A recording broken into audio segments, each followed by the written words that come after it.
Record. All good. All right, there we go. We can overcome our tech problems.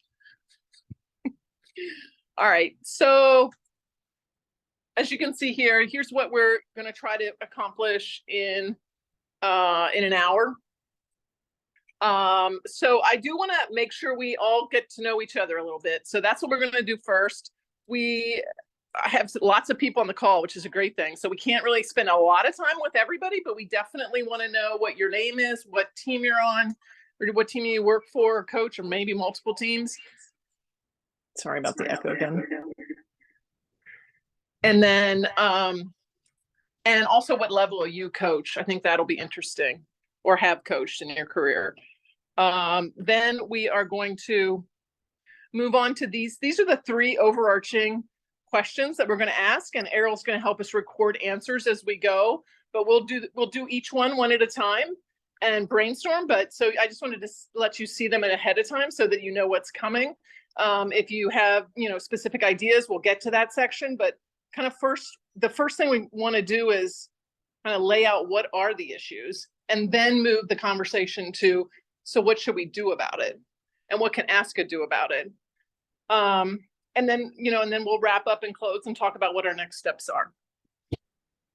So this is going to be hard to navigate. Errol, maybe you can help me, especially since I'm looking on a phone. No, we'll start calling out names that you can go ahead and introduce yourself real quick. I'm Jennifer Lamont. I'm the CEO of ASCA. I've been in the position for about 2.5 years now, and I absolutely love it. And I've gotten to know a lot of you, and that's why you're on. And I'm so excited to see those of you that I know. And hopefully I will get to meet the rest of you very soon, maybe out on a deck or at a clinic or something. So welcome to everyone. I'm going to start. I see Megan. So Megan Esting, why don't you go ahead and introduce yourself?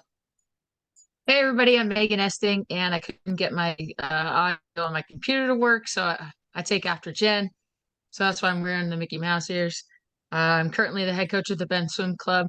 I've coached little kids and medium-sized kids and big kids. I think I met some of you guys on the floor at ASCA, and this community is really cool, and I'm thankful that I have people to reach out to, and probably getting ahead of myself with like why we need to be together. But super thankful for women in our coaching community that we can learn from and lean on. So thanks for being here. Thanks, Megan. Megan's a board member. And are there any other ASCA board members on before I move on? Ellen's here. Yeah, I'm here too as well. Okay, Ellen, go ahead. Hi, I'm Ellen Johnston. I'm with the Water Rat Swim Team at the Westport Weston Family Y in Connecticut, and just kind of outside the commuting line of New York City. I'm finishing up my 37th year with the program, and I've coached all ages. Started as the 8 and under, which I think most of us do when we start coaching, and just worked my way, I guess, up, and now I'm coaching our senior group. Cool, thank you. Let's see, Jenny Emily's Lou. on. Emily. Oh, Yeah, okay. I'm here. Your board member. ASCA board member. Go ahead, Emily. I'm Emily Molina. I'm the head coach of Lake Oswego Swim Club, just outside of Portland, Oregon. Like everyone here, I've primarily actually coached older kids. I've never been an assistant coach, so I think that's maybe a little bit weird, but yeah, I just echo what everyone else has said. This is awesome. Cool. So Jenny Lou, I see you first on my screen. So are you? I'm here. I just have my picture up. I'm Jenny Lou Leader. I'm the head coach at Circle C, which is South Austin. We have about 125 swimmers, 4 assistants. We go from age 5 to 19. I'm in my 10th year there, and I was a South Texas head zone coach this summer, just rocking and rolling and having a great time. And I absolutely love the thought of all of us women coaches getting together and supporting each other and helping each other out. It's been a long time coming, and I'm thrilled to be a part of it. Yay, cool. Kayla Griffin. Hey everybody, I'm Kayla Griffin. This is year 11 of full-time coaching for me. I actually just moved last week and accepted a new job at Carmel Swim Club. So I'm in Carmel, Indiana now, working with the top 11, 12s, and then I assist with high performance in all of the senior groups. So, and I'm excited about all of it. Great, awesome. Haley.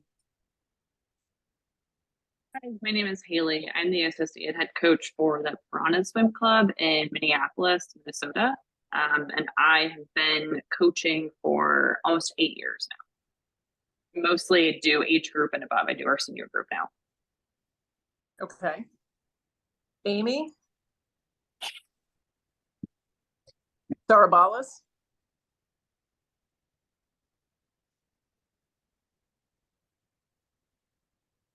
You're on mute. You were off for a second. Try going off mute again.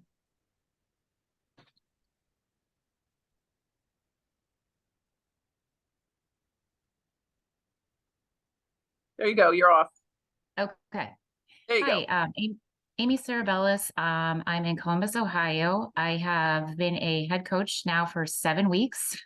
I was age group head coach at our club of 100 swimmers. And 7 weeks ago, our head coach decided he didn't want to coach anymore.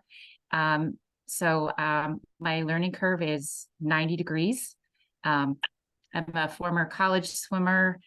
So I'm leaning on a lot of my former coaches and teammates, and I'm currently coaching my age group and the senior group. So I just joined ASCA last year, and I didn't get to go to the meeting this year because our head coach wouldn't let me. But now that I'm a head coach, I really want to come next year. So thank you. Awesome.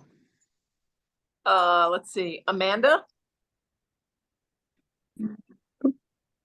Hi, y'all. Amanda Caldwell. I've been coaching for over 20 years now. Everywhere from summer league, high school, club coaching, college, masters. Currently, I'm the head coach going in my second year here at Tulane University in New Orleans, and occasionally helping out my husband with his club team at Elmwood Sharks.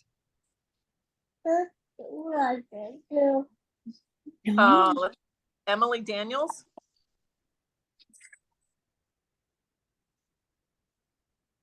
Hi, I am currently the assistant swim coach at Hendrix College in Conway, Arkansas, a Division III school. This is only my second year in college swimming, but my 15-year coaching background has been all over from, lessons in preschool to K-12 and high school varsity. I've even had an opportunity to be overseas for a few years, coaching K-12 as well.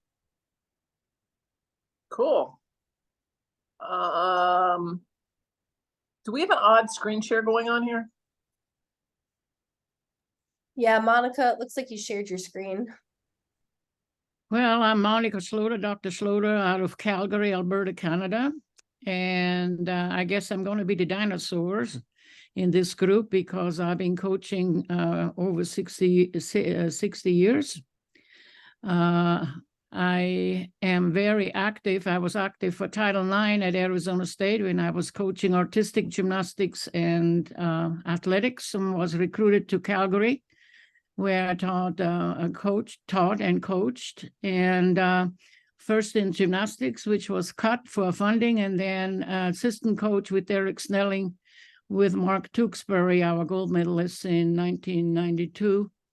So I'm also very pleased to go reconnect with ASCA. I was one of John Leonard's favorite contributors in the ASCA World Clinics. You probably see some of my work there. And I have been a Canadian coach developer for the basic Canadian coaching certification program for over 46 years.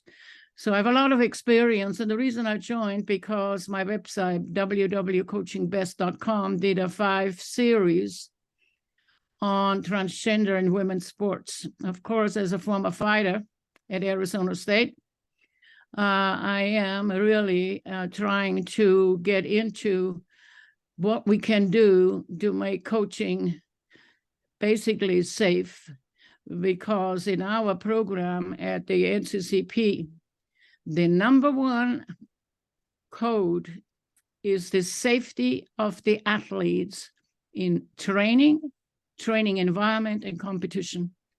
And Okay, this is I'm gonna cut you off only because we're only doing introductions right now. okay. So you'll be able to share more later. I'm done. Let's go. And Ariel, maybe you can just take the permission for the screen share off for a sec, and then maybe that'll help reset. That's she's you. still- I can't. I'm Oh, you- trying. Okay. Okay. Let's see. Let's keep moving. Nicole, did I call you yet? No. No. Hi, I'm Nicole Erickson. I'm the head coach of the fish swim team. Starting my 12th season with the team and my 3rd season as the head coach. We're in Potomac Valley, like just outside of Washington, D.C. Started out coaching our age groupers and then have worked my way up and now coach one of our senior groups. Awesome. Thank you. Just have this echo for a second.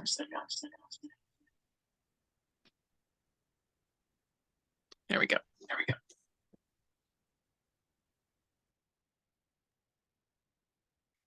Okay, who have I not called on? Eileen? Hi, sorry, I'm coming in a little bit late from a meeting, but my name's Eileen Bringman. I'm the assistant women's swim coach at Cornell University right now. I'm in my 3rd season here.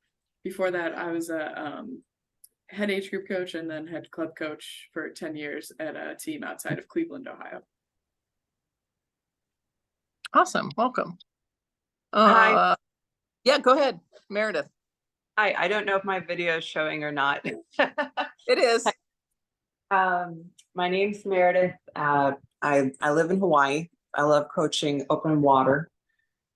That's my passion. I've coached Masters Club, University, International, up to pro level. I'm currently coaching with a few different organizations. One of them is the Kamehameha Swim Club. And I'm very thankful for having this meeting. Thanks. Good. Awesome. Lauren, let's see, Lauren, did I call on you? No, that's me. Hi, I'm Lauren. I'm in Southern California. I coach for a club team, the Arcadia Riptides, as well as a high school swim team. I've been coaching for about 7 years with some open water coaching for 3 to 4 years before that. Awesome. Let's see. Emily Daniels.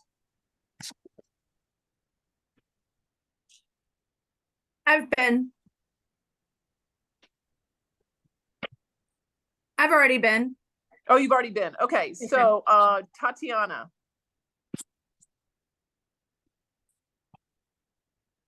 So some of y'all don't have your cameras on. And Hi. Okay. Hi, go ahead. Hi, can you guys hear? Yep, we can hear you. Hi, I'm Tatiana. I coach for Wave Aquatics in the Seattle greater area, so Washington. I've been coaching for 9 years now. I did almost like everyone, coaches like all groups. Now I'm coaching the top senior group in our team, so the kids that have like futures cuts or national cuts, which is very exciting for me because my background, I'm from Brazil, and I was Olympic swimmer from Brazil.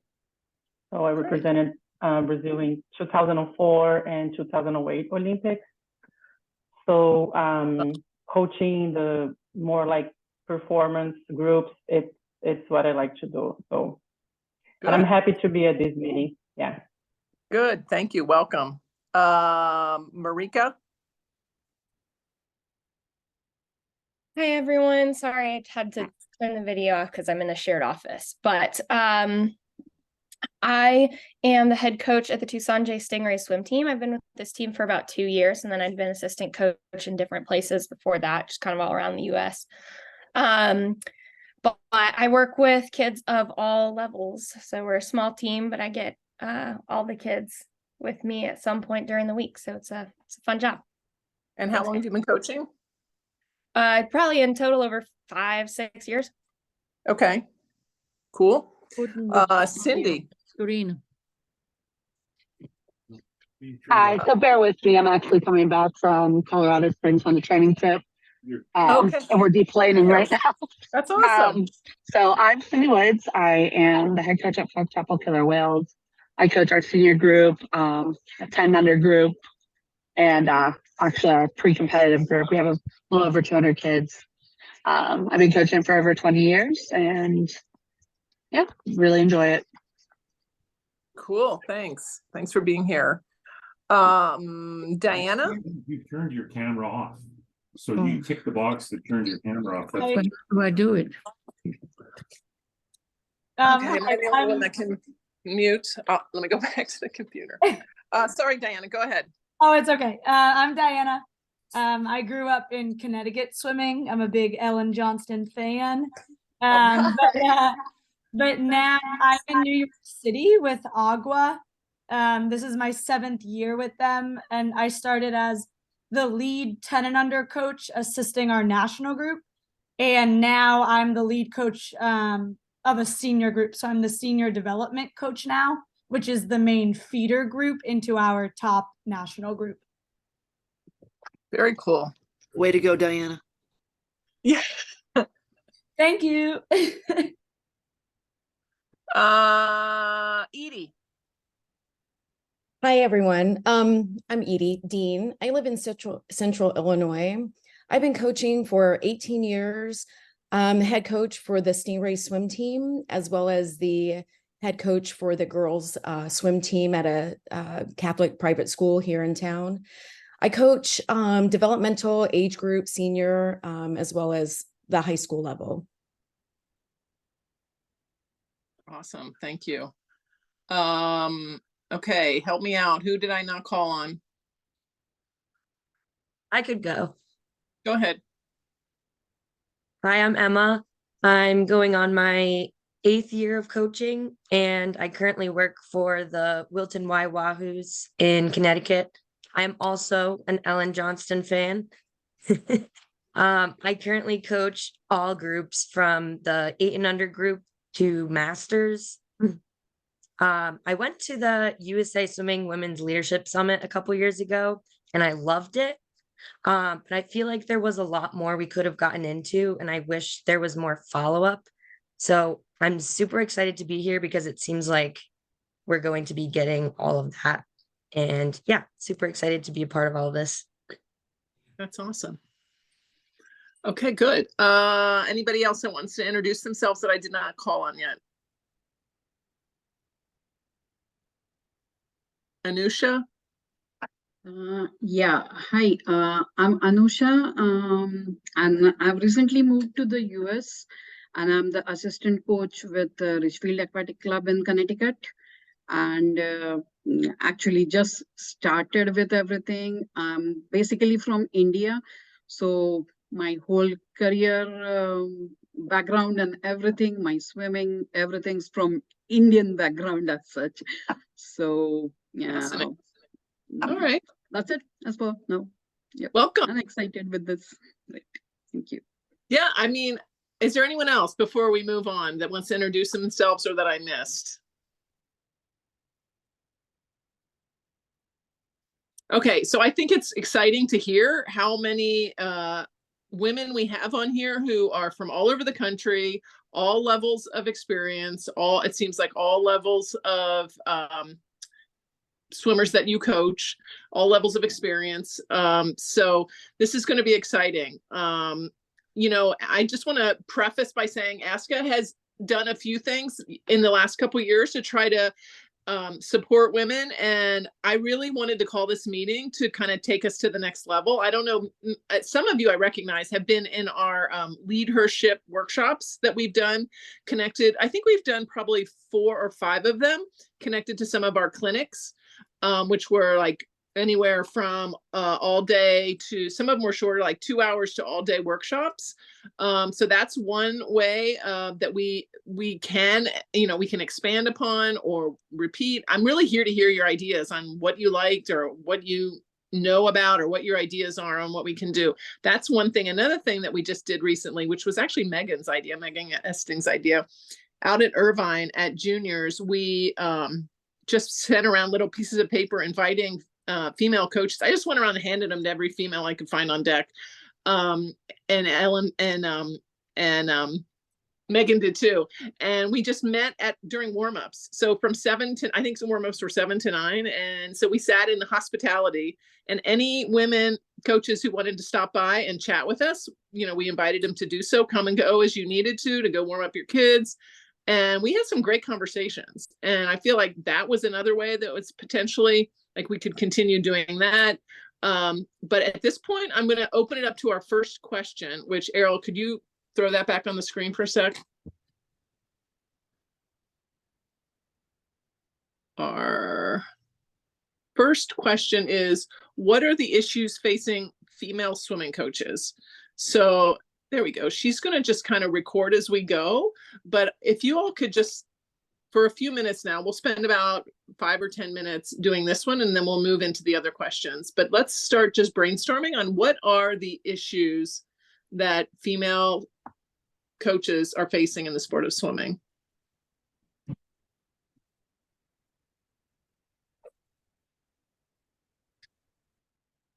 And if you feel more comfortable typing it in the chat, you can do that as well, but I'd rather you just unmute yourself and call out some thoughts. I'm happy to get us going. Good. Oh, there's a lot. I'll start with something, or I'll start with a few things. I think men have got to be a part of the conversation, and not just that, they need to start being accountable.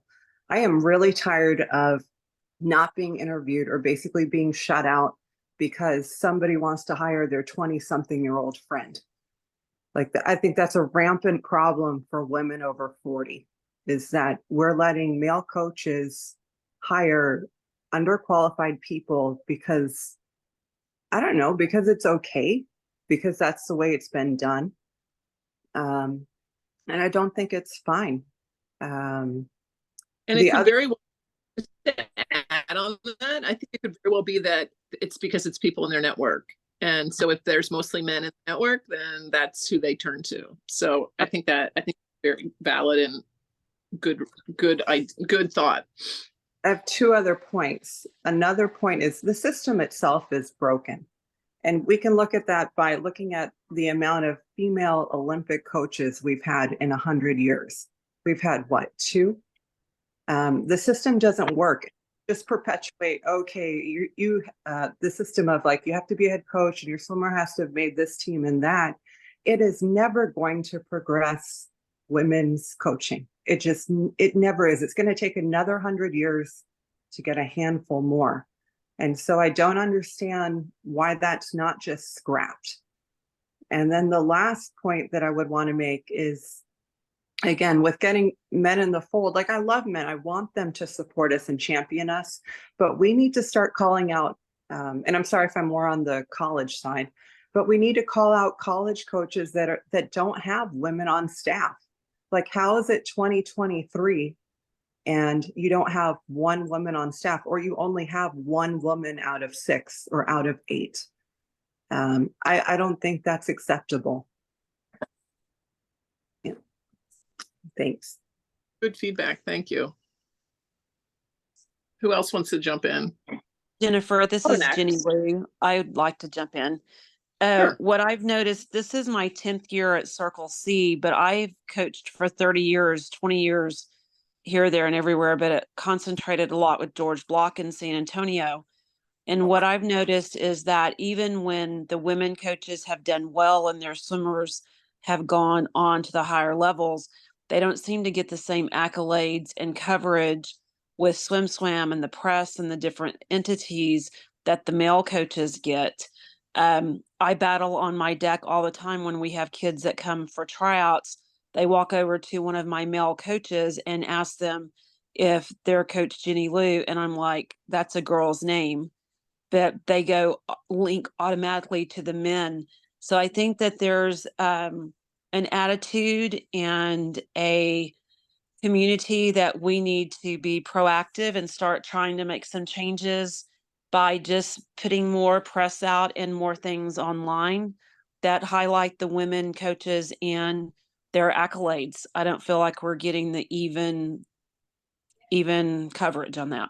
And I think once that starts happening, then what the previous speaker was speaking to. I think that will help all the way around. Yep. Emily here.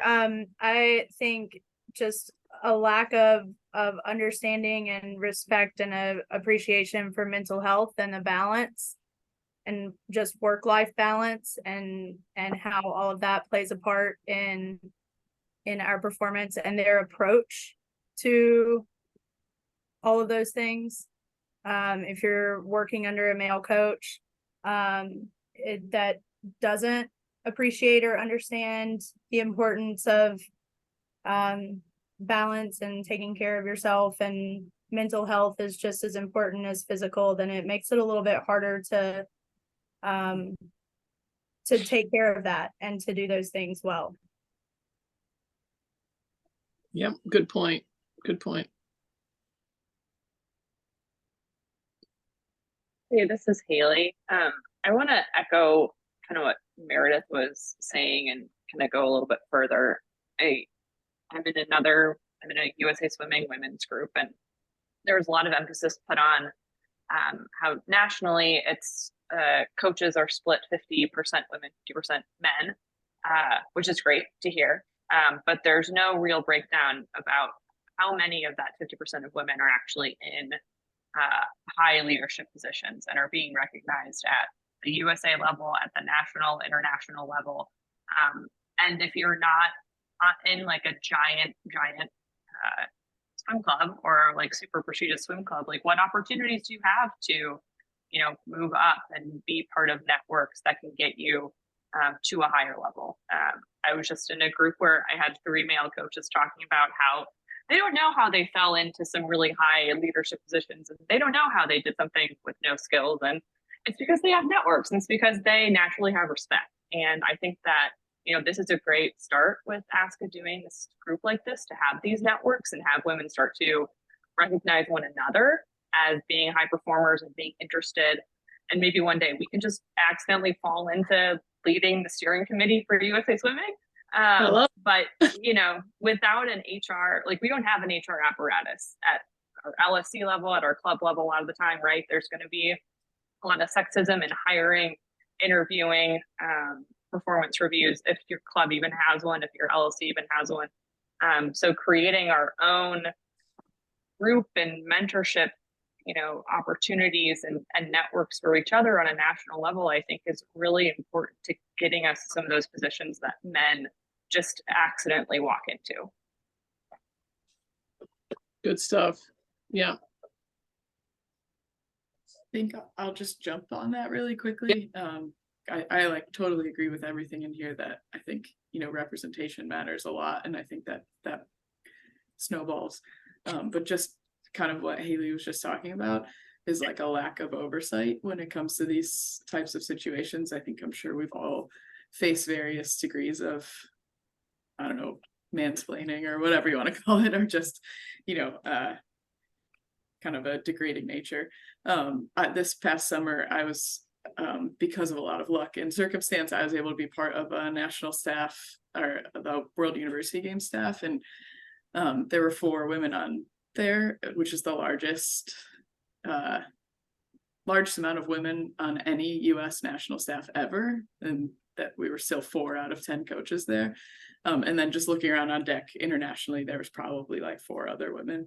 And there was like things happening like dinners or events, and we didn't get invites, like things like that, where, we were just like, it was pretty eye-opening and kind of really sad. But then we came back and it was sort of empowering too, but there was nowhere to look, like there was nowhere to share our experience, or no oversight, or no one to talk to, kind of in that situation of like, these things happened and they shouldn't happen. If that makes sense. And not to complain about my experience, I don't mean it to come off that way. No, it doesn't come off that way at all. And I get it. I get exactly what you're saying. I mean, it is so noticeable when I go to elite level meets or just national meets, junior nationals and above.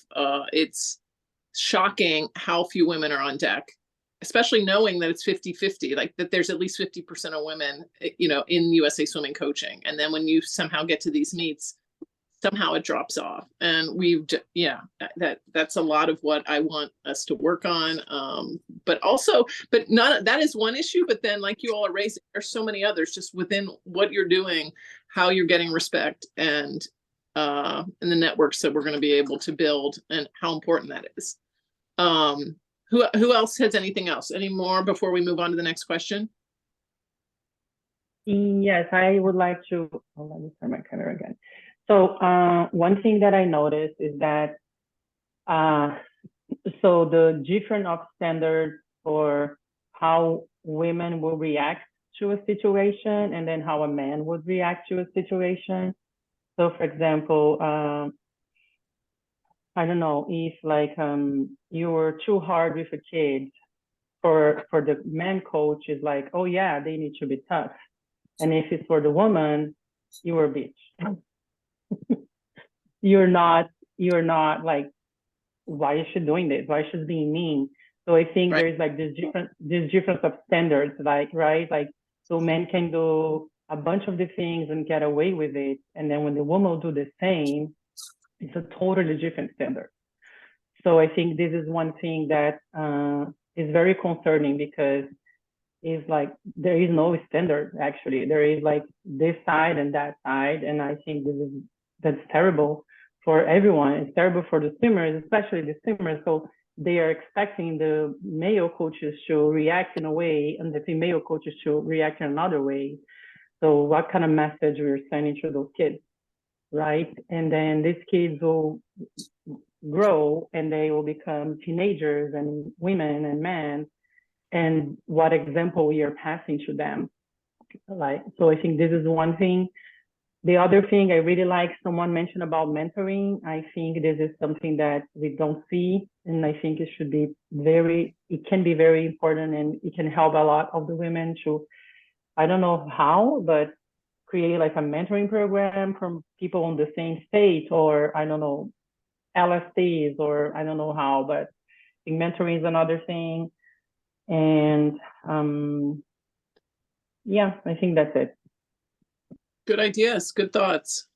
All right, let's move on and to this question of what type of support. So kind of honing in, we spent some time identifying these issues, and I understand there's no easy answers. But what type of support do you want or need, or do you think other women would want or need?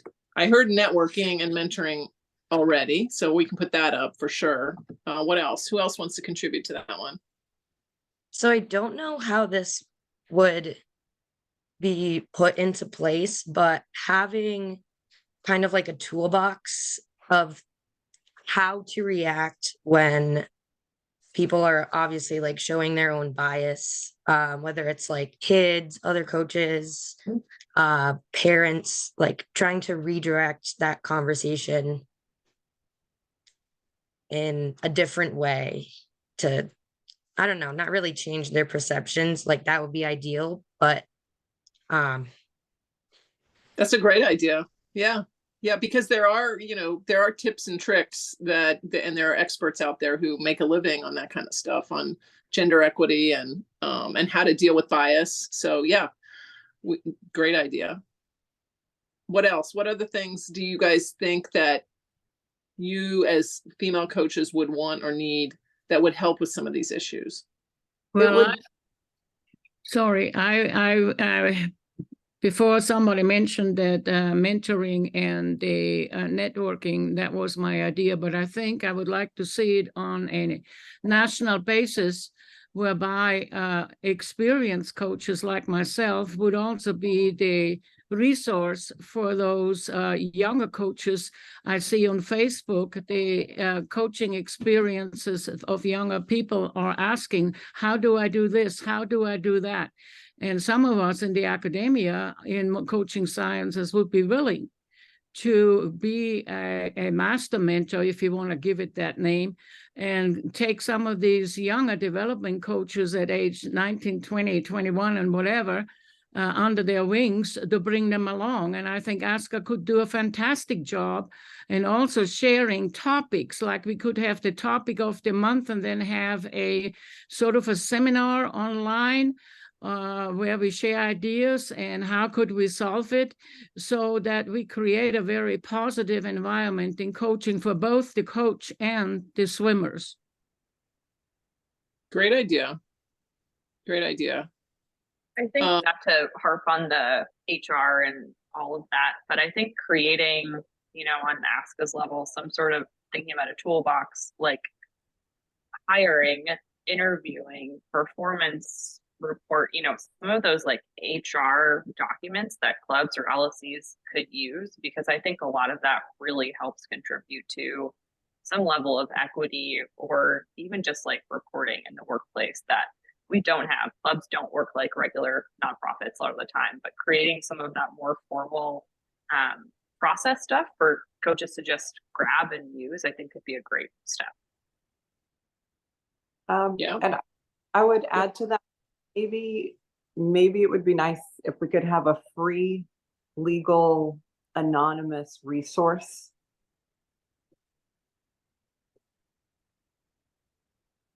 For what type of legal advice? I mean, I was like, there are lots of issues that can come up, but I would say with hiring. Oh, okay. Fired, or for example, one time I showed up to a job internationally, and then was told, oh, I went from a senior position to, oh, well, you can just coach the 8-year-olds. Like, well, what recourse do I have there? Type of thing. Interesting. Yeah. And to piggyback off of what Meredith said, I know like in the College Coach Association, they can assist you with, one time, one free consult with a legal for things that might pop up. There's a group called We Coach that you could be a part of, and they now reach all the way down into high school clubs that, you could be a part of, and they provide that as well. And it's one time per situation. So like, there's women have used it because of, harassment in the work environment. I've seen women use it because, they felt like they were, their situation, there was a bias in the workplace, or just even, sorry, my daughter's not well. Use it when, there's been, investigations within your program. Those kind of consults are great because they can kind of give you an idea, a direction you need to go. And it's helpful because they provide resources. And maybe we need, I was going to add this, a list of resources that women can access. Like I mentioned, We Coach, maybe it's different, having a link of resources that they can tap into, like True North Sports, areas that they can grow, Find Your Peak Sports, different individuals they can outsource to, or even maybe part of those monthly, as Monica said, speakers coming in virtually to try to add to, all these women's toolboxes. I would like to jump in on this. I kept track of the emails that I got from that coaching side on Facebook about how do you plan a practice? How do you go about it? I am a former swimmer. I started summer coaching. I have no idea, and I'm really scared to start next Monday. Well, I think what really needs to be done, a good workshop, how do you do an annual plan or a seasonal plan, and what are the aspects that need to go in it? For example, when I, in 1994, put as one of the variables, mental wellness, everybody went poo-hoo-hoo-hoo-hoo-hoo, she's all oofed up, using the nice word of their being very derogatory. Well, they're not laughing anymore because I'm laughing right now because I was way ahead. And the thing is, how do you teach mental wellness? How do you include that every day in your practice as part of your sets and your drills and your exercises? What makes up a good dryland exercise, a dryland program? For example, the old warm-up and cool down terminology is out now. It's now called pre and post training phases, which takes a totally different approach to the actual training session. I think young coaches or older coaches or in between coaches, old dinosaurs like me, need to know about this, because this is a totally different approach how we develop the modern athlete, and we should share that. And this is women are afraid, I think, psychologically to approach another woman for their expertise, because somebody might interpret that as, oh, she's not good enough, or I'm not good, or I'm not this, or I'm not that, instead of looking at the learning experience. And this is what we have to get across. The female self-perception, workshops on confidence of delivery, a solid training session, and not being afraid to ask for assistance or expertise, help, or facilitation. And this is something that young coaches are afraid, because there's an, oh, well, you know, here's a critical thing. It's not a critical thing. It's basically facilitating. There's a mind shift that has to occur.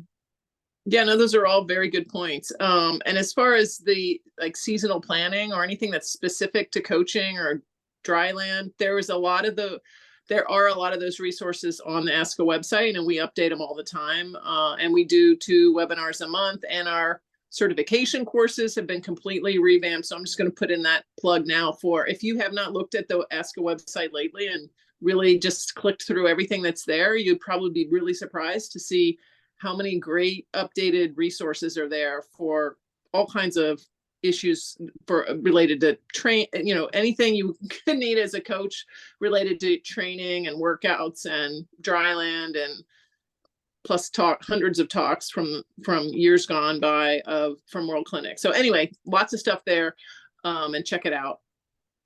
Okay, so we only got about 15 minutes left, so I do want to move on to the next question, which is similar to the last one. But what do you think? What do you guys think? Can you just brainstorm for a little bit with us about what specifically can ASCA do, both in the short term and in the long term, to address these issues?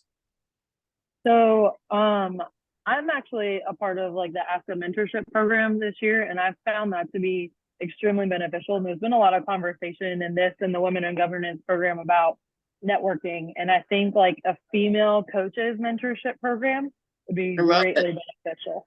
It's simple just to have other women to talk to about like, how did you advance your career? How did you get towards these opportunities? And then just build that network base that way.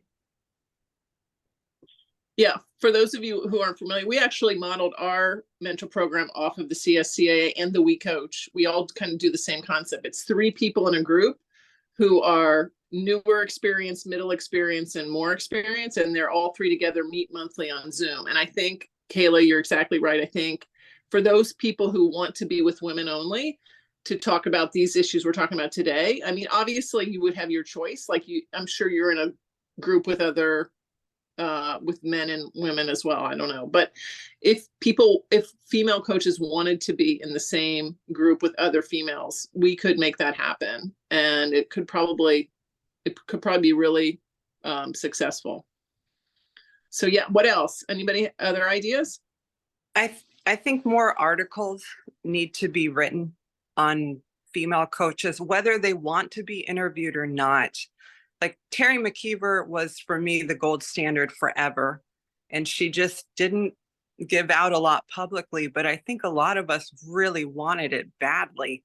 I mean, we want to know what other women are doing and that other women are succeeding. I mean, not to be horrible, but like if I see another DeSorbo article or whatever, I'm going to scream. It's the same 5 people being glorified over and over, and they deserve it for sure, but there's just no reason that there can't be articles written about age group coaches, college coaches. We need a lot more out there on us.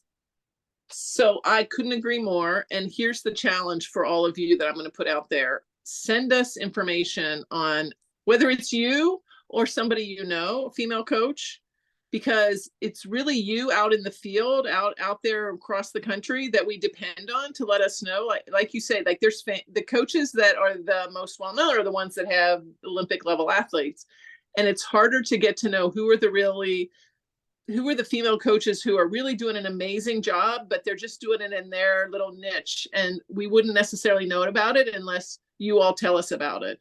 So please feel free. Ariel, which we didn't even introduce Ariel Hodges, who is our director of education, online education communications for ASCA, is on the line.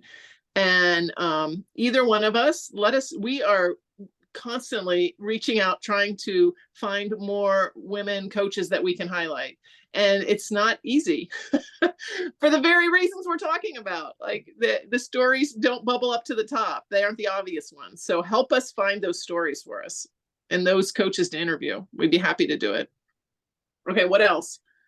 Jennifer, I'm remember that right now. I think that will be on the what type of support do you want, but it's like maternity leave, like a plan for maternity leave, so the women can, because that's another huge gap, right? That there is. So the women will get pregnant and then will have to stop or whatever, take a year break, take care of the kids and all of that. And then it's very hard to go back after that, right? And the more you were like out of the pool, the harder that would be. And then there is always like, oh, now I have a kid, and then oh, I'm gonna do okay, whatever. Or the practices we need. So I think people don't talk about this. I think this is something that there is a huge part of the reason that we have less women in the high level as well, because they at some point they will stop for that, and then they will always be behind, and they don't have the opportunity to catch up anymore. And then the men who didn't stop, they were just they keep climbing right that ladder, and then you're here, and then that's it. And then you don't. And then we should put the whole system against that. You'll never catch up that again. Yep, I agree. I think that is something, if we could find out a way to support, whether it's having, some coaches have suggested to us having maybe retired coaches in a pool that are willing to go in and fill in for a coach that goes on maternity leave, that alleviates the pressure and helps them come back in and, easily. So that's, yeah, I agree that it's definitely something we need to see how we can support. And also, I think it'd be a great idea picking off that. I mean, I know when I had found out I was pregnant, I was like a month into it, hopped onto a networking call that we coaches had for moms, and jumped in there not knowing what I was going to get out of that. And I ended up coming out with a notebook's worth of information, things I never thought about asking, because you were connecting moms with new moms or women who are considering to be moms, and how do you do these things. And I mean, there's things that as coaches we don't think about always, but once you're in it, it's part of your reality. And that was helpful for me. And I think for swim coaches, the more that we can model that. Beth Winkowski was a single mom taking care of her daughter when I wanted to be a mom. And I got to watch her do those things. Getting to have those kind of mentors around help. I think also important is that in most cases, I'm referring back to the last speaker, the dual role of being a wife, of a mother, and a head coach. It is important that one get guidelines how to avoid the burnout and the stress. And basically, we need some psychological advice how to deal with these situations. Yep. This is all great stuff. Anybody else? Specific ideas on what ASCA could do? Any specific ideas on what we might be able to do when we're out at meets? I know it's hard for people to make time, or events. Obviously, I think we want to do more, at World Clinic or at clinics when we're out there, but any other ideas like gatherings at meets or anything like that that you think would be helpful? Or do you think maybe we should focus more on the virtual type meetings on Zoom? Virtual meetings are great, but I thought like the getting together at Summer Juniors for breakfast was just a really nice way to just meet some other people on deck. I think that would be helpful at other meets. Okay. You know, especially those high level meets where it seems there's so many male coaches, or, you know, the female coaches are kind of getting, I don't know, looked past or whatever. It's nice to just meet with some other ladies and then make some new connections. Well, Yeah, I think there are so few men at those meets that when we were just like 10 of us sitting around a table, they were walking by going, is this a women's meeting or something? It was so noticeable. Whereas if it were a table of men, it would not have been noticeable at all. I love this idea of getting together at big meets and just like you said, if you have to coach at the time you're coaching, if you're not coaching, you can be there during the warm up. I think that's a great way to go. This is Jenny Lou. I'm the coaches rep for South Texas for our board of directors, and we host 4 events a year, one after long course tags, one after short course tags. Now we're doing one in November and December, that it's just inviting all of our coaches to a happy hour. We don't pay for the alcohol, but we do pay for hors d'oeuvres, just to try to get everybody together to talk. And I would love a thing for that. Was one of the things that we said on our meeting last month, was try to get more female coaches and maybe having a lunch or a breakfast just for the female coaches to get us together so that we can know each other and bounce ideas off of it. Well, not everybody, sorry, I have to say that not everybody's going to a junior or a national level. I think you need to be more open. Why is it not possible to attach a couple extra days after the World Clinic in September at ASCA and make that specifically for women coaches? Is that not possible? Yeah. As we've done a great idea. Yes, we can do that. Yep. All right, so we're going to have to wrap it up. I actually have to jump over to another to the ASCA membership committee meeting, back to back today. These ideas have been amazing, and I'm so thankful. We've got somebody on the screen here for your input. I'm just going to turn off share screen. Oh, nope, there it is. What I would love to do is ask each of you to think about what was said today, but also if you can gather up a few of the things I heard, resources. So it seems to me there must be a lot of resources out there, whether it's for female coaches, females in general, specific to swimming for females. If you all could send us whatever you could come up with, that would be one thing. So that we can start compiling a list of what resources are already out there. We don't need to reinvent the wheel if there's good ideas already out there and good resources already out there. It really would just be a matter of culling it together and making it accessible and easy, to access.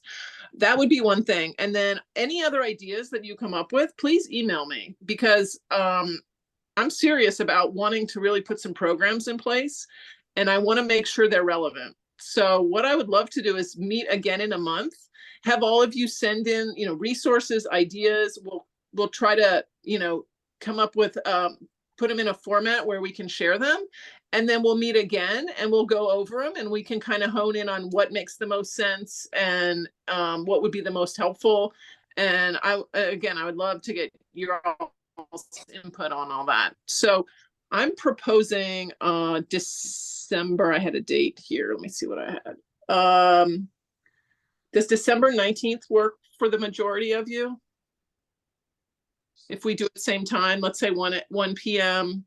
Eastern on the 19th, it's a little over a month, but I know there's a lot of championship meets coming up. So if I'm going to go ahead and then schedule that date, I'll send back out the link. And like I said, please feel free. And actually, I encourage you to send me and or Ariel, either one of us, your ideas, your resources. If somebody like the stuff that We Coach does is amazing. So if you know of other organizations that already do a mentoring program, that already do networking, like let's hear it. Let's hear what they do, and let's figure out the best way for us. So that's it. Does anyone have any final comments? I got 1 minute.